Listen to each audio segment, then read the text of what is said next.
عمر بن خطاب رضی اللہ تعالی عنہ نے انہیں بلایا تھا۔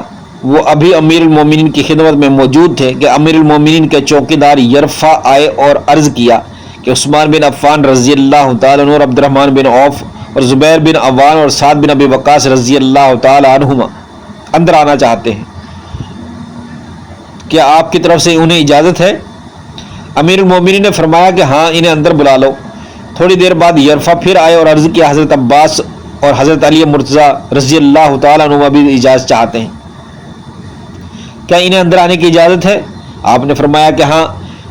جب یہ دونوں بزرگ اندر تشریف لے آئے تو عباس رضی اللہ عنہ نے کہا کہ امیر المومنین، میرا اور علی رضی اللہ عنہ کا فیصلہ کر دیجئے، وہ دونوں اس جائیداد کے بارے میں جھگڑ رہے ہیں جو اللہ تعالیٰ نے رسول اللہ صلی اللہ علیہ وسلم کو مال بنو نذیر سے فے کے طور پر دی تھی۔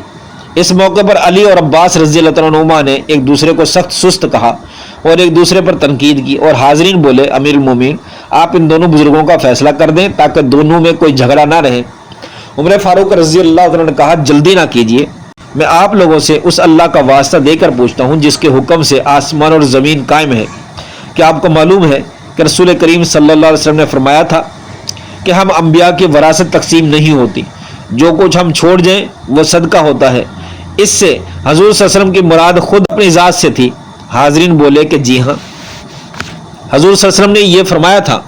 پھر عمر فاروق رضی اللہ عنہ نے عباس اور علی مرتضیٰ رضی اللہ عنہما کی طرف متوجہ ہوئے اور ان سے کہا میں آپ دونوں سے بھی اللہ کا واسطہ دے کے پوچھتا ہوں، کیا آپ کو بھی یہ معلوم ہے کہ حضور صلی اللہ علیہ وسلم نے یہ حدیث ارشاد فرمائی تھی؟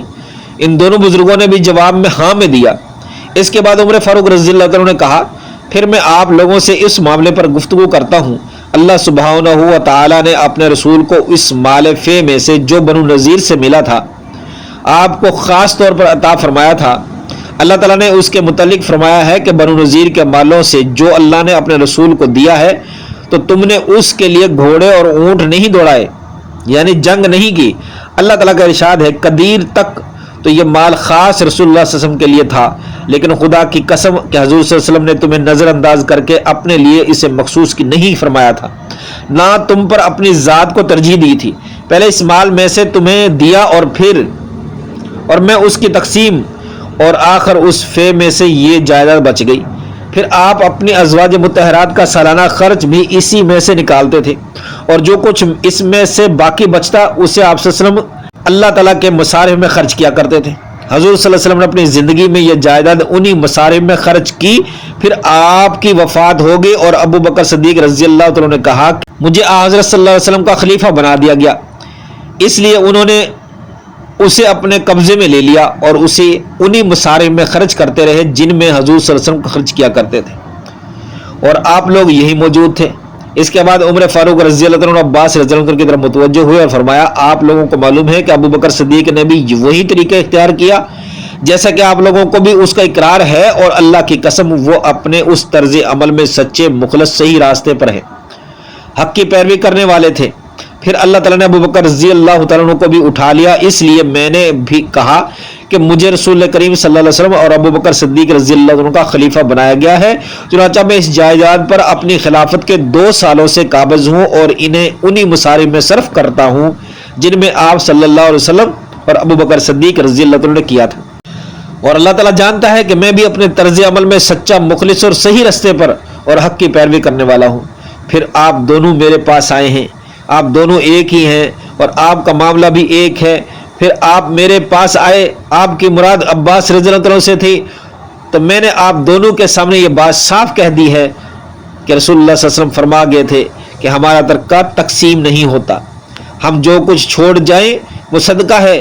پھر جب وہ جائیدادیں بطور انتظام میں آپ دونوں کو دے دوں تو میں نے آپ سے کہا کہ اگر آپ چاہیں تو میں یہ جائیداد آپ کو دے سکتا ہوں، لیکن شرط یہ ہے کہ اللہ تعالیٰ کے سامنے کیے ہوئے عہد کی تمام ذمہ داری کو آپ پورا کریں۔ آپ لوگوں کو معلوم ہے کہ حضور صلی اللہ علیہ وسلم، ابو بکر صدیق رضی اللہ تعالیٰ عنہ نے اور خود میں نے جب سے میں خلیفہ بنا ہوں اس جائیداد کے معاملے میں کسی طرز عمل کو اختیار کیا ہوا ہے، اور اگر یہ شرط آپ کو منظور نہ ہو تو پھر مجھ سے اس کے بارے میں آپ لوگ بات نہ کریں۔ آپ لوگوں نے اس پر کہا کہ ٹھیک ہے، آپ اسی شرط پر وہ جائیداد ہمارے حوالے کر دیں۔ چنانچہ میں نے اسے آپ لوگوں کے حوالے کر دیا. کیا آپ حضرات اس کے سوا کوئی اور فیصلہ اس سلسلے میں مجھ سے کروانا چاہتے ہیں؟ اس اللہ کی قسم جس کے حکم سے آسمان اور زمین قائم ہے، قیامت تک میں اس کے سوا کوئی اور فیصلہ نہیں کر سکتا. اگر آپ لوگ شرط کے مطابق اس کے انتظام سے عاجز ہیں تو وہ جائیداد مجھے واپس کر دیں، میں خود اس کا انتظام کر لوں گا. صحیح بخاری شریف حدیث نمبر 4033. میں نے نبی کریم صلی اللہ علیہ وسلم کی پاک بیوی عائشہ صدیقہ رضی اللہ تعالی عنہا سے سنا، انہوں نے بیان کیا کہ حضور صلی اللہ علیہ وسلم کی ازواج نے عثمان رضی اللہ عنہ کو ابو بکر صدیق رضی اللہ عنہ کے پاس بھیجا اور ان سے درخواست کی کہ اللہ تعالیٰ نے جو فے اپنے رسول اللہ صلی اللہ علیہ وسلم کو دی تھی ان میں سے ان کے حصے دیے جائیں. لیکن میں نے انہیں روکا اور ان سے کہا کہ تم خدا سے نہیں ڈرتی؟ کیا حضور صلی اللہ علیہ وسلم نے خود نہیں فرمایا تھا کہ ہمارا ترکہ تقسیم نہیں ہوتا، ہم جو کچھ چھوڑ جائیں وہ صدقہ ہوتا ہے؟ حضور صلی اللہ علیہ وسلم کا اشارہ اس ارشاد میں خود اپنی ذات کی طرف تھا. البتہ آل محمد صلی اللہ علیہ وسلم کو اس جائیداد میں سے تا زندگی ان کی ضروریات کے لیے ملتا رہے گا. اور جب میں نے ازواج مطہرات کی حدیث سنائی تو انہوں نے بھی اپنا خیال بدل لیا. عروہ نے کہا کہ یہی وہ صدقہ ہے جس کا انتظام پہلے علی مرتضیٰ رضی اللہ عنہ کے ہاتھ میں تھا. علی رضی اللہ عنہ نے عباس رضی اللہ عنہ کو اس کے انتظام میں شریک نہیں کیا تھا بلکہ خود اس کا انتظام کرتے تھے. اور جس طرح حضور صلی اللہ علیہ وسلم ابو بکر صدیق رضی اللہ تعالیٰ عنہ اور عمر فاروق رضی اللہ تعالیٰ عنہ نے اسے خرچ کیا تھا، اسی طرح انہی مصارف میں وہ بھی خرچ کرتے تھے. اس کے بعد وہ صدقہ حسن بن علی مرتضیٰ رضی اللہ عنہ کے انتظام میں آ گیا تھا، پھر حسین بن علی رضی اللہ عنہ کے انتظام میں آ رہا، پھر جناب علی بن حسین اور حسن بن حسن کے انتظام میں آ گیا تھا. اور یہ حق ہے کہ رسول اللہ صلی اللہ علیہ وسلم کا ورثہ تھا. صحیح بخاری شریف حدیث نمبر 4034.